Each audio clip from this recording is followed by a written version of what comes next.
Usually when high-profile politicians or world leaders visit prestigious universities, they're publicly celebrated, revered, and promoted to faculty, students, and the community.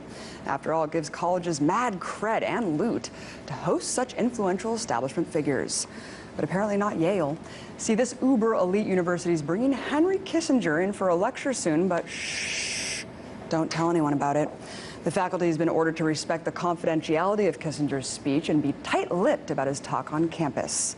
According to Salon, the associate director of Yale's Jackson Institute for Global Affairs, Larissa Statara, sent out an email to the organization's listserv stating, "Dr. Kissinger's visit to campus will not be publicized, so we appreciate your confidentiality with respect to this exciting opportunity."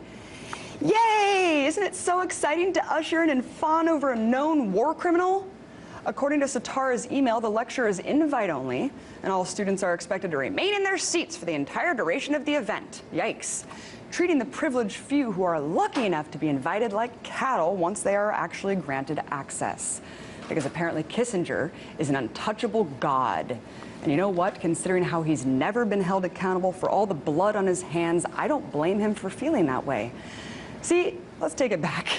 Kissinger served as National Security Advisor and Secretary of State under Presidents Nixon and Ford. And while serving in the administrations, he flagrantly violated U.S. law time and time again in Laos, Bangladesh, Cyprus, East Timor, and Chile. In a Media Roots article titled "Why Henry Kissinger Should Be Tried at The Hague," author Andy Piaskik talks about how Kissinger was one of the chief architects of the U.S.-backed coup in Chile. See, in 1973, the CIA generously supported the overthrow of Chile's democratically elected government of Salvador Allende. And what followed was 16 years of oppression, torture, and death under the fascist regime of Augusto Pinochet, along with a steady flow of resources and profits to multinational corporations. Furthermore, during Nixon's presidency, it was Kissinger who oversaw legal bombing campaigns that slaughtered millions of Indo-Chinese civilians across Vietnam, Cambodia, and Laos. This number doesn't even take into account the countless thousands more that have died in the years since from exposure to the toxic chemical Agent Orange, sprayed all over the landscape in Kissinger's scorched earth policy. According to the UN, tens of thousands more civilians have also died as a result of the unexploded U.S. bombs that still litter the countryside after the war, with just as many left maimed. Ironically, in 1973, Kissinger wasn't just overseeing death and destruction, he was also winning peace prizes. Yes, Kissinger actually won a Nobel Peace Prize for helping bring the Vietnam War to a close. Amazing. But during the end of his time in office, Kissinger and Ford helped Indonesian dictator Suharto invade East Timor with weapons furnished in the U.S. Same man who had facilitated a year-long reign of terror resulting in 1.5 million people dead, according to Amnesty International. According to Piaskik, again, the guiding principle of empire, one that Kissinger and his kind accept as naturally as breathing, is that independence cannot be allowed. In fact, Kissinger has such contempt for the average lowly serf that he was even quoted as once saying in Woodward and Bernstein's book, The Final Days, as calling military men sent to fight in all the wars he plotted in the comfort of his own throne, quote, dumb, stupid animals to be used as pawns for foreign policy. Wow. Why don't you tell us how you really feel?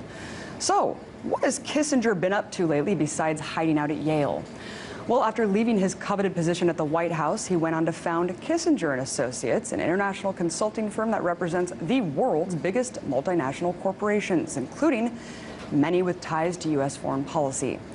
And although his client list is not officially disclosed, it's rumored to include such gems as Arco, American Express, and ExxonMobil. Kissinger also never really went away. He's been lurking behind the scenes in D.C. ever since he officially served. And given his insane criminality, along with his known disregard for human life or accountability, what better person to appoint to investigate the 9/11 attacks? Yes, few people know that Kissinger was actually first picked by George W. Bush to lead the 9/11 Commission until the Jersey widows forced him off. But he continued to consult Bush and his cronies on the Iraq War for years to come. And now, he somehow remains a relevant figure to this day, parading around talk shows, think tanks, and even prestigious universities to reassert American exceptionalism and imperialism, no matter what the pesky costs. So in case you're wondering why Kissinger's Yale visit is so hush-hush, maybe it's because if the student and faculty bodies knew that a sadistic megalomaniac was gracing their campus, they would probably run him out of town. Because until Kissinger's tried at The Hague and spends the rest of his life rotting away behind bars, he deserves nothing less.